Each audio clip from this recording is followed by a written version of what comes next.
Lisa Holm was a 17-year-old girl in Sweden who mysteriously disappeared in June 2015. As more details emerged about her case, it became evident that Lisa was the tragic victim of a horrific and violent case. Born on February 7, 1998, Lisa grew up in Skövde and was like any other teenager, enjoying time with friends and family. Her mother described her as immensely caring and compassionate. After graduating from high school, Lisa got a job at a cafe in Blomberg, which was about 30 to 40 minutes from her home. She planned to attend university the following year to pursue a degree in social sciences. Like many young adults, Lisa sought independence. Her father bought her a moped to travel to and from work, and he accompanied her for the first few weeks to ensure her safety. By June 7th, her parents were comfortable with her commuting alone. Lisa arrived at the cafe without issue, and her shift went as expected. After closing up the shop with her co-workers, she texted her dad around 6:20 p.m., informing him that she was on her way home. Her parents were relieved to hear everything was fine and looked forward to hearing about her day. The journey from the cafe to Lisa's home in Skövde should have taken no more than 40 minutes. When Lisa hadn't arrived by 7:30, her father started to worry. He repeatedly called her phone, but there was no answer.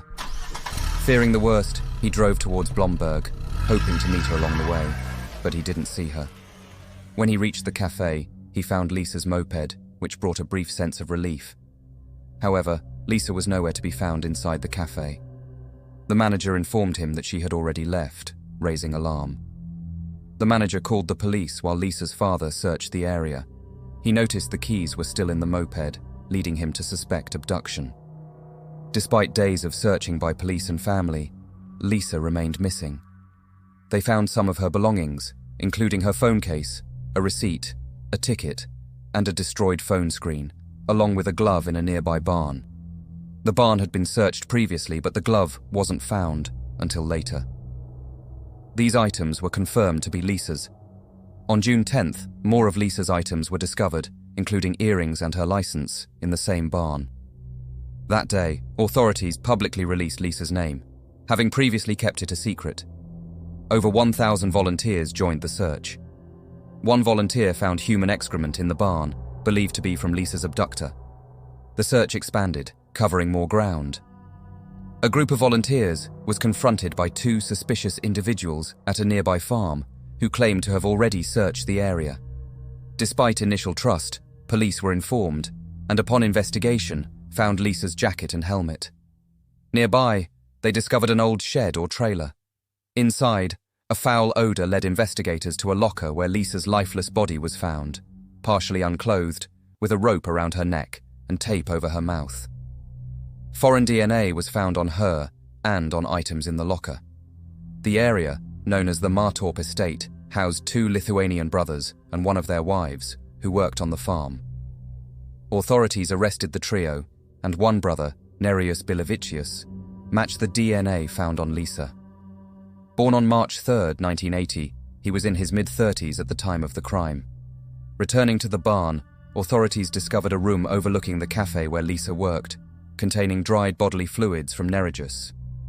Dubbed the milking room by the media, this room had a window used to watch the cafe. Lisa's DNA was found on a rope in the room. Co-workers had seen Nerijus and his brother watching them from this window, but didn't realize the sinister intentions. Medical examination of Lisa's body showed no signs of sexual assault, though Nerijus's DNA was found on her. Despite overwhelming evidence, Nerijus denied involvement. Investigators believed he attacked Lisa as she was leaving work, taking her to the barn and then to the room, where she died from lack of oxygen. He then moved her body to the locker. Initially, Nerijus, his brother, and his wife provided alibis, but his brother eventually confessed. He recounted how Nerijus came home the night Lisa disappeared and immediately washed his clothes, warning his brother that they would be suspects because of their proximity to Lisa's workplace.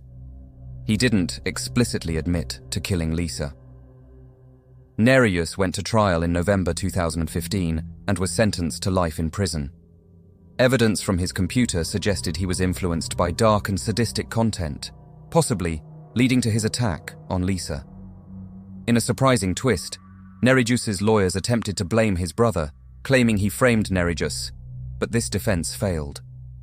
During the search for Lisa, a YouTube video titled 13 appeared on a channel named Lisa Holm, showing a countdown timer. It was believed to be connected to her abduction, but it turned out to be a sick prank, later removed but re-uploaded by others.